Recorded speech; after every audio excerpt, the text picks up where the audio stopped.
Namaste everybody. Today I am going to start one of the new lesson of Moment book, chapter number 3.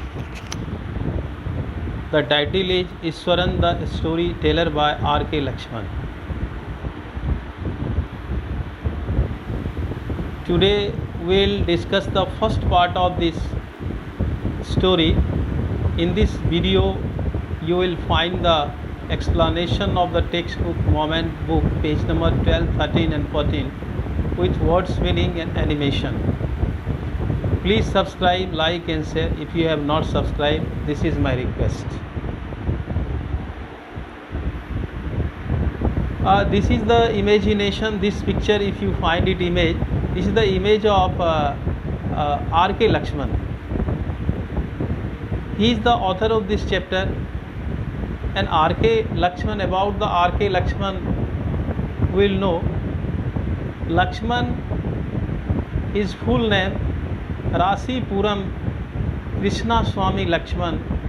He was born on 24th October 1921 in Mysore, now it is Mysuru, India, and died on January 26, 2015 in Pune. He was Indian cartoonist who created the daily comic strip You Said It, which chronicle Indian life and politics. Through the eyes of the common man, a bulbous-nosed, bespectacled observer. He was called a bulbous nose, means like a bulb. Bulbous means like a bulb. His nose was looking like a bulb. So people used to say him a bulbous-nosed, bespectacled. A spectacle means that he was wearing one glass also like this. So bespectacled observer means he was observing each and everything of the society. So far as concerned R.K. Lakshman's award, he has got so many awards. B.D. Goenka Award, Indian Express, given by Indian Express.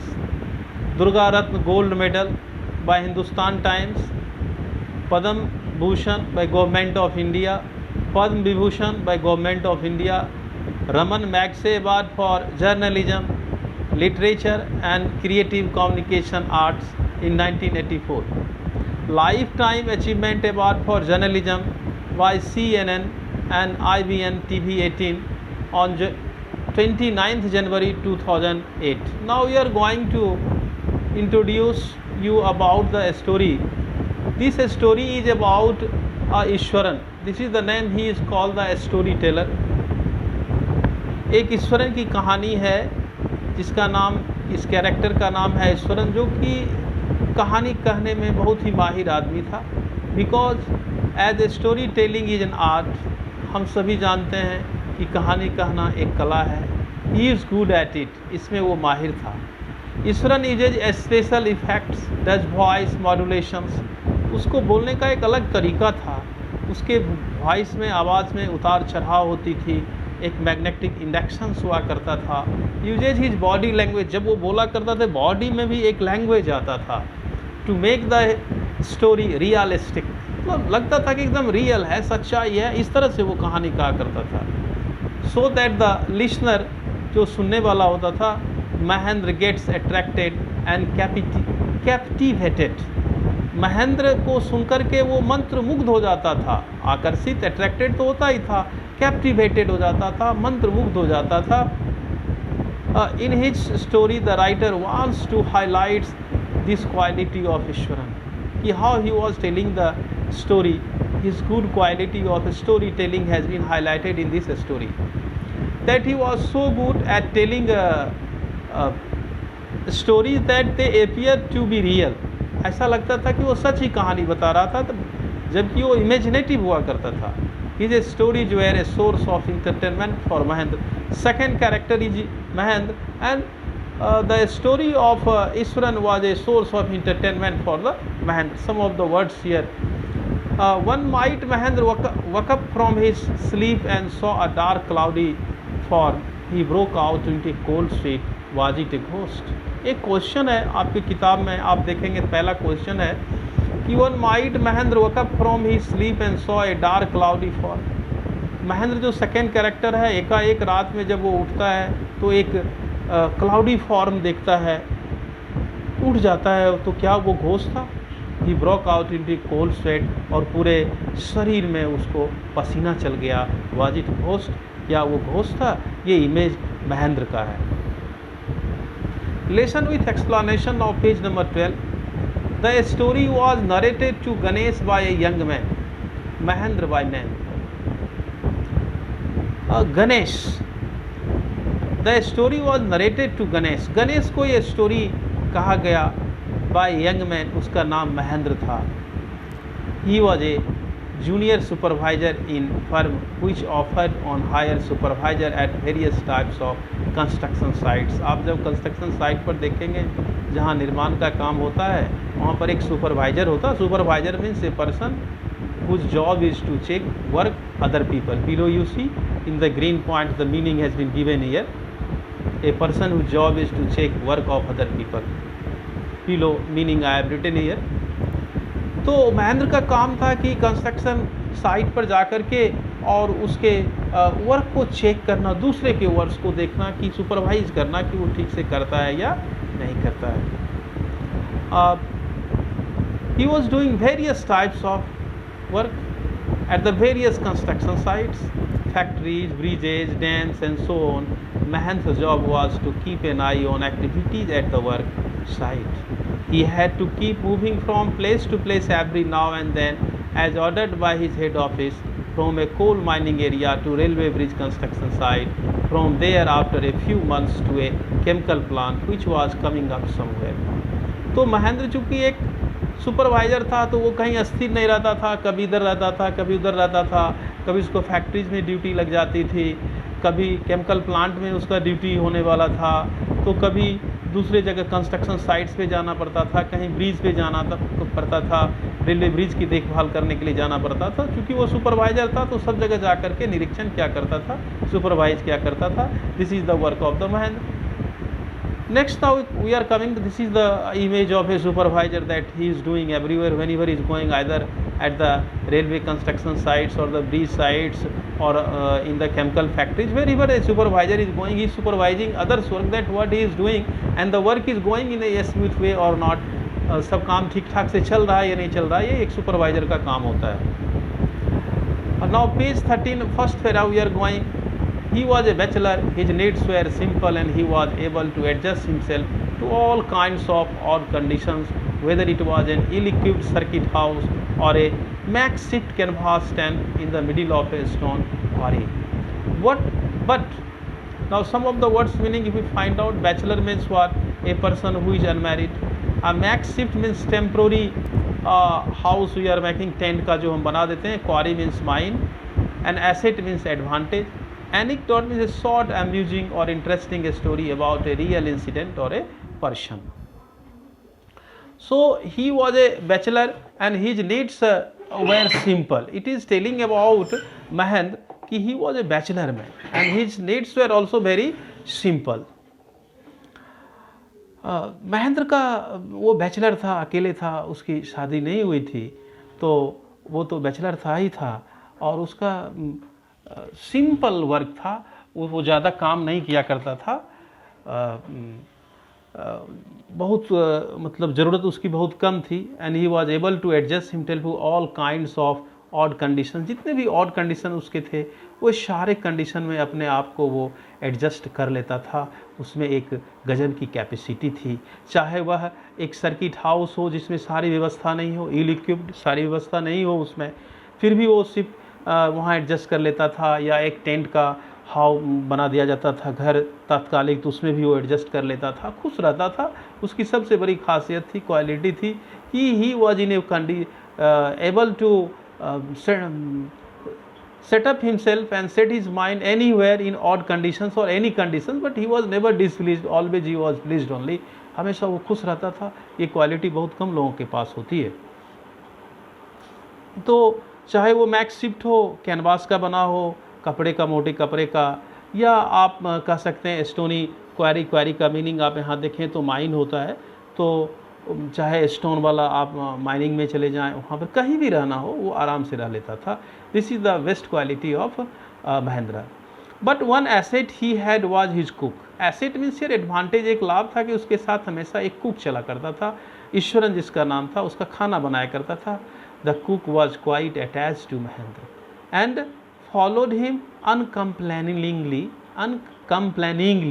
Very where he was posted. जहाँ कहीं भी जाता था तो एक cook उसके साथ जाता था, लेकिन वो कुक कभी कंप्लेन नहीं करता था कि ये अभाव है, ये गड़बड़ है, ये ठीक है, ये नहीं है। मतलब कंप्लेनिंग नेचर का था नहीं, अनकम्प्लेनिंगली। ऐसे लोग बहुत कम मिलते हैं। छोटी छोटी बातों में हम लोग नाराज़ हो जाते हैं कि ये ठीक नहीं है, वो ठीक नहीं है, कंप्लेन करने लगते। लेकिन नहीं, उसकी खासियत थी वो कंप्लेन नहीं करता था, क्योंकि जानता था कंप्लेन करने से मेरा मूड खुद ख़राब होगा, माहौल ख़राब होगा, इसलिए एडजस्ट करना उसने सीख लिया था। This is one of the best quality of his cook and his name was Eswaran. जहाँ भी पोस्टिंग होता था तो वो महेंद्र के साथ जाता था। ही कुकड फॉर महेंद्र, वो खाना बनाता था। वॉश्ड हिज क्लोथ्स, उसके कपड़े साफ करते थे। And chatted away with his master at night, और रात में मास्टर के साथ वो मधुर मधुर बात भी किया करता था। तो he could weave out endless stories, और वो बहुत सारे, वीव आउट मतलब बुनना, बहुत सारे स्टोरीज को बुन लिया करता था। एंड एनेक्डोट्स और वेरिड सब्जेक्ट। एनेक्डोट्स का मतलब होता है short amusing stories, interesting stories about a real incident of और ए पर्सन। तो बहुत तरह के कहानियों को, मज़ेदार कहानियों को रात को वो सुनाया करता था। These are the important words meanings that I have shown here on the display. Now second para, we are coming on page number 3. Ishwaran also had an amazing capacity to produce vegetables and cooking ingredients seemingly out of nowhere in the middle of a desolate landscape with no shops visible for miles around. He would miraculously conjure up the most delicious dishes made with fresh vegetables within an hour of arriving at the zinc sheet shelter at the new workplace. Some of the words meaning you see this paragraph.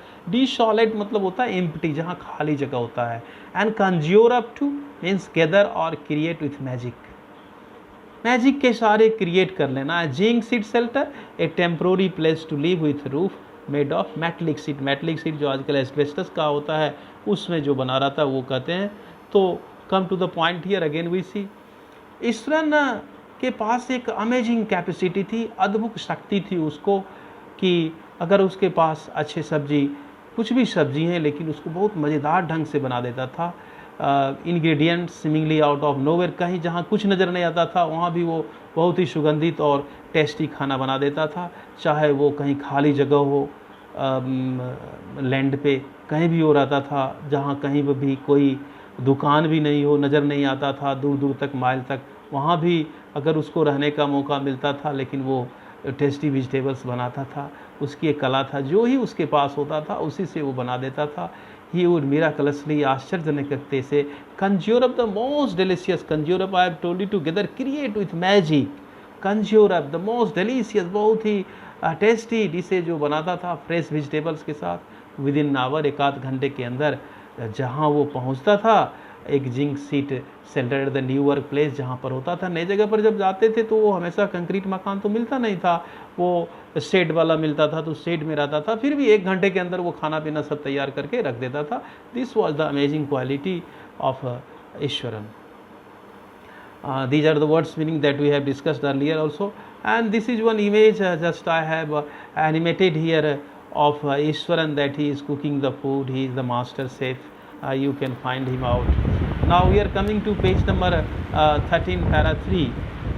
Mahendra would be up early in the morning and leave for work after breakfast. तो महेंद्र जो है so early in the morning उठता था और काम के लिए breakfast के बाद चला जाता था। Carrying some prepared food with him, अपने साथ वो कुछ प्रिपेयर्ड खाना, जैसे हम लोग भी जब स्कूल जाते हैं या वर्क प्लेस पर जाते हैं, या आपके मम्मी पापा भी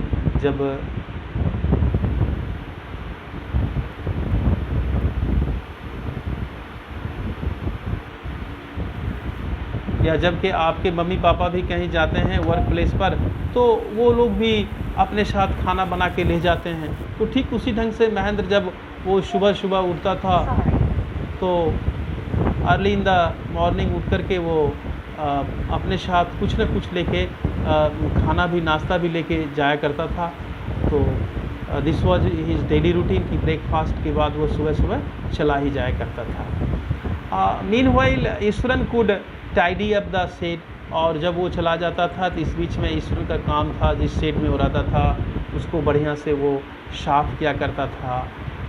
उसके बाद क्लोथ्स को वॉश किया करता था, wash the clothes and have a leisurely bath, और उसके बाद आराम से एकदम नहाता था खाली समय निकाल करके। जब नहाता था तो गाना भी गाया करता था। Pouring several buckets of water, बहुत बकेट्स ले लेकर के अपना हर गंगे नहाया करता था। Over his head muttering a prayer all the while, और जब वो नहाया करता था तो वो प्रार्थना भी क्या करता था, गुनगुनाया करता था, भगवान का भजन किया करता था। बड़ा ही मज़ेदार आदमी था वो।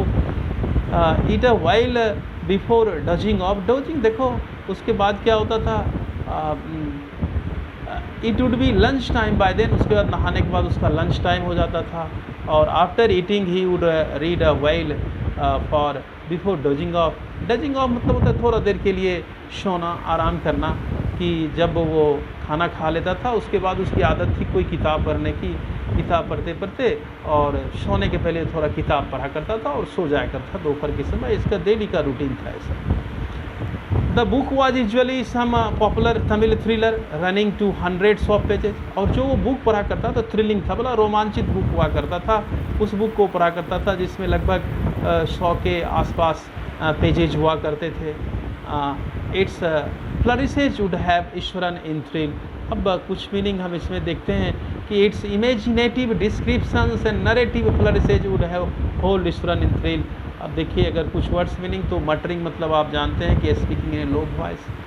डोजिंग ऑफ मतलब फॉलिंग एस्लीप, सो जाना होता है। नरेटिव फ्लरिशेज डिटेल डिस्क्रिप्शन मतलब कथा फलती फूलती है। इन थ्रिल मतलब होता है the state of being in somewhere in रोमांच, रोमांच में हो जाना। तो जब वो बुक पढ़ा करता था तो इमेजिनेटिव डिस्क्रिप्शंस था। इमेजिन करना मतलब कल्पना लोक का एक विवरण दिया होता था उसमें, और वो कथा जो है फलती फूलती नज़र आती थी। और वो जब वो पढ़ा करता था तो बहुत रोमांच से भर जाया करता था। These are the some of the important meanings. Muttering means speaking low voice, dozing off means falling asleep, narrative means flourishes detailed descriptions, and in thrill the state of romance, someone's power, that is romance में. Now we are coming to the page number 13 para 4. His own descriptions were greatly influenced by the Tamil authors. उसका अपना जो descriptions हुआ करता था, जो विवरण देता है, जैसे हम लोगों ने प्लेस का डिस्क्रिप्शंस पढ़े थे, पर्सन्स का डिस्क्रिप्शंस पढ़े थे राइटिंग सेक्शंस में, तो वो अपना जो विवरण दिया करता था वो मुख्यतया ग्रेटली जो है मुख्यतया इन्फ्लुएंस होता तमिल ऑथर्स के ऊपर, जिसका वो कहानी पढ़ा करता था, उसके ऊपर वो डिटरमिन्ड हुआ करता था। That he red when he was narrating even the smallest of incidents, he would try to work in a suspense and surprise ending into the account, for example, instead of saying that. यहाँ पर author कहते हैं कि जब वो ईश्वरन कहानी कहा करता था तो एक छोटी सी कहानी को भी वो इस ढंग से बताया करता था जिसमें सस्पेंस हुआ करता था, सरप्राइज आश्चर्य हुआ करता था, और ऐसा कुछ एग्जाम्पल दिया जाता था जैसे लगता था कि कोई कहावत कह रहा है जिसमें सच्चाई है।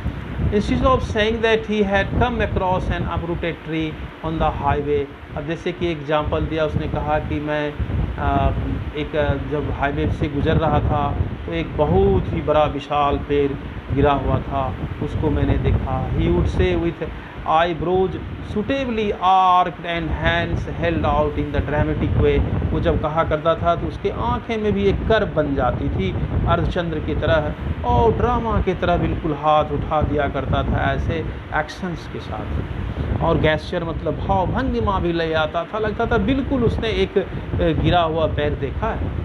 The road was deserted and I was all alone, अब कहानी कहता है कि रोड खाली था, डेजर्टेड मतलब खाली, एंड मैं अकेला था, I was all Elon.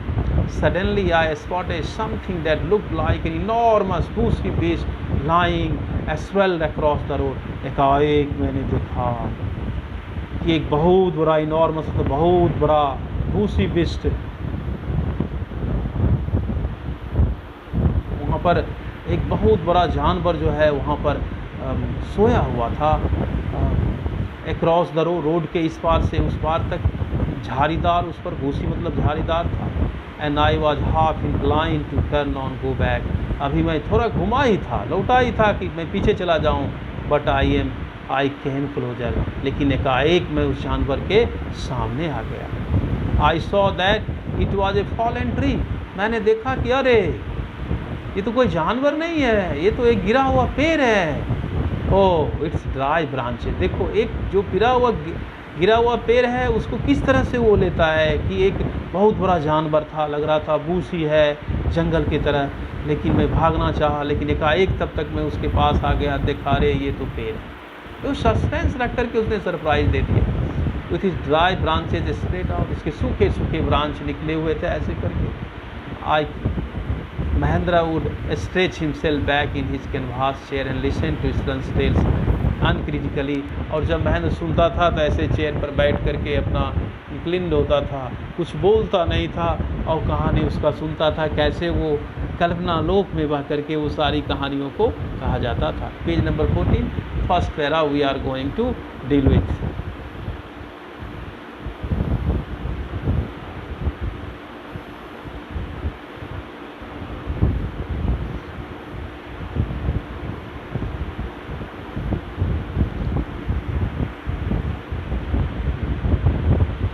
The first para he has told the place I come from is famous for timber. Iswaran would begin. There is a richly wooded forest all around. The logs are hauled onto the lorries by elephants. They are used well feed waste when they turn wildly, and the most experienced Mahavat is not able to control. This is the para number 4. Actually one I have written there. When they turn while even the most experienced Mahabhat is not able to control them. After this prologue, Iswaran would launch into an elaborate anecdote involving an elephant. दूसरा कहानी वो कहता है जिसके बारे में भी देखेंगे कि एक ये एलिफेंट है और इसका मीनिंग आप देखें, पैरा 4:1 लिखा गया है, पैरा 1 ही, okay correct. So you find out one example of elephant he has written कि एक प्लेस से जब the place I come from is famous for timber, this is the first para. Iswaran would begin, वो कहानी कहता है कि जिस प्लेस से मैं आता हूँ वहाँ पर टिम्बर बहुत ज़्यादा प्रोड्यूस होता है। There is richly wooded forest all around, चारों तरफ जंगल है, रिच बहुत घने जंगल हैं। The logs are hauled on to the lorries by elephants, elephants के द्वारा उस लॉग्स को, गट्ठर को लादा जाता है लॉरी के ऊपर। They are huge well fed beast, और वो सारे बहुत ही खाए पिए मोटे ताजे जानवर होते हैं। When they turn wild even the most experienced महावत is not able to control them. ये बता रहा है कि हाथी के बारे में कि वो इतने खा पी करके मोटे ताजे और बलवान होते हैं कि जब वो पागल हो जाता है तो अपने महावत को जो उसको कंट्रोल करता है वो भी कंट्रोल करने में सक्षम नहीं हो पाता है। After this prologue, Iswaran, prologue मतलब जो स्टोरी वो बता रहा है, Iswaran would launch into an elaborate anecdote involving an elephant. अब वो एक ऐसे एलिफेंट की कहानी कहता है जिसने तहस नहस कर रखा है सारी बात गांव को। टिम्बर मतलब wood that has been processed for commercial purposes, and haul means transported. A prologue means an introductory speech, elaborate और detailed, प्रस्तावना जो कहते हैं। तो पेज 14 का पैरा 2 में अगर आप आएँ, one day tusker escaped from the timber yard and began to roam about stamping in bushes। यहाँ टस्कर कह रहा है, अगर आप टस्कर के बारे में बोलें तो एन एलिफेंट कहते हैं, ठीक है। तो एक दिन एक हाथी टिम्बर यार्ड से बाहर निकल गया, भाग गया और चारों तरफ घूमने लगा। एंड स्टैम्पिंग ऑन बुशेज, और जहाँ तहाँ जा कर के जितने भी जंगल थे उसको तोड़ने लगा, वो गिराने लगा, वो अपने ट्रंक के सहारे, सूर के सहारे। Tearing up wild animals, wild animals को मार दिया रहा था, क्रीपर्स को, ब्रेकिंग ब्रांचेज एट ऑल, जितने भी थे अपने विल मतलब पावर हुआ, जो भी ब्रांच नज़र आते थे पेड़ पौधे के उसको भी वो तोड़ दिया करता था। यू नो सर, वो कहानी कह रहा है Eswaran, you know sir, sir आप जानते हैं how an elephant behaves when it goes mad. जब एलिफेंट पागल हो जाता है तो कैसा व्यवहार होता है? Eswaran will get so caught up in the excitement, और ईश्वरन बहुत ही उत्तेजित हो जाता है बोलने में। ऑफ हिज ओन स्टोरी, अपनी कहानी, that he would get up from the floor, अपने फ्लोर पर वो जंप करता है, स्टैम्पिंग हिज फीट, ऐसे ऐसे करके फीट को पटकता है। Emulation of the mad element, जैसे कि इमुलेशंस मतलब होता है एफर्ट टू मैच और सरप्रेस पर्सन्स बाय इमिटेटिंग, जैसे कि हाथी अपना पैर पटकता है उस ढंग से पटकते हुए जंप करते हुए बताने लगता है। Now we are coming to the para number 3, the elephant reached the outskirts of our town. अब वो कहानी कहता है कि एलिफेंट जब हमारे टाउन से बाहर जाता है गांव की तरफ, breaking the fences down like match stick, जैसे मैच स्टिक को फेंसेज को इस तरह से, घेरा को इस तरह से तोड़ता है जैसे हम लोग मैच स्टिक को, वो तीली को तोड़ देते हैं, जलाने वाली तीली को ही उठ के एक्सट्रीमली अप्लाई किया गया है इसमें। He would continue, I came in to the main road and smashed all the stalls. वो मेन रोड पर आता है, जितने भी स्टॉल्स लगे होते हैं, सेलिंग फ्रूट्स होता है, सबको उलट पलट देता है, मड पॉट्स को तोड़ देता है, जो क्लॉथ्स होते हैं उनको वो चीर फाड़ देता है। जो पीपल रैन हेल्टर स्केल्टर, हेल्टर स्केल्टर मतलब हियर एंड देयर, पैनिक मतलब डर, डर में इधर उधर लोग भाग रहे हैं। The elephant now entered A school ground, अब वो एक स्कूल ग्राउंड में आता है, वेयर चिल्ड्रेन वेयर प्लेइंग, जहाँ बच्चे खेल रहे होते हैं, breaking through the brick wall, जहाँ पर वो ब्रिक वॉल को तोड़ देता है। All the boys ran in to the classroom, सारे बच्चे अपने क्लासरूम में चले जाते हैं, एंड शट द डोर्स, अपने डोर बंद कर लेते हैं। Fight the beast grunted and wander about, वो आवाज़ निकालता है, अपने ग्रंटेड करता है और चारों तरफ को घूमता है। Pulling out the football, football को लात मारते हुए गोल की तरफ, गोल पोस्ट की तरफ, जो आदमी खेलता था वो हाथ ही खेल रहा। Tearing down the volleyball, volleyball को फाड़ देता है, नेट को फाड़ देता है। Kicking and flattering the drum, drum जो रखा हुआ है उसे मार लात से उसको पैर से। Kept for water and uprooting, और उसके बाद जो भी वहाँ पेड़ पौधे स्कूल में सबको अपने पैर से, सूर से तहस नहस कर देता है। Meanwhile all the teachers had climb up to the terrace of the school building, और इस बीच में जितने भी टीचर होते हैं वो स्कूल के बिल्डिंग पर जाके चढ़ जाते हैं। From there they helplessly watch the डिप्रीडेशंस of the elephant, elephant जो तहस नहस करता है, विनाश करता है। डिप्रीडेशंस मतलब विनाश होता है, सारे टीचर मुख दर्शक बन करके देख रहे होते हैं। तो there was not a soul below on the ground, there was not a soul below on the, कोई सोल मीन से कोई भी आत्मा ग्राउंड में नहीं है, सब ऊपर चला गया है जितने भी लोग हैं। द स्ट्रीट्स वेर एम्प्टी, पूरी गली खाली थी। एज इफ, ऐसे मानो कि the inhabitants of the entire town had suddenly disappeared, ऐसे मानो कि लग रहा था कि इस शहर के जितने भी वासी थे रहने वाले वो सब भाग गए। सम of the words meaning of पारा 3 page 14 I have given here. Outskirts mean outer area, helter skeletal means here and there, and panic means sudden fear causing unthinkable behaviour means आतंक। A grunted is made a loud sound. Depredations means attack which are made to destroy something. This is the vinash we call. Page 14, para number 4 we are coming here. So he is telling the story that I was studying in the junior classes at that time. अब वो कहता है कि उस समय मैं junior classes में पढ़ रहा था, and was watching the whole drama from the rooftop. वो कहता है कि मैं भी उस ड्रामा को देखने में था। कौन? ईश्वरन बता रहा था कि जिस समय हाथी आकर के स्कूल के बगीचे में तहस नहस किया, ड्रामा किया, तो मैं उसमें जूनियर क्लास में पढ़ता था। मैं छत पर चढ़ के सब चीज़ को देख रहा था। I don't know what came over me suddenly, मैं नहीं जानता कि मेरे ऊपर क्या आया।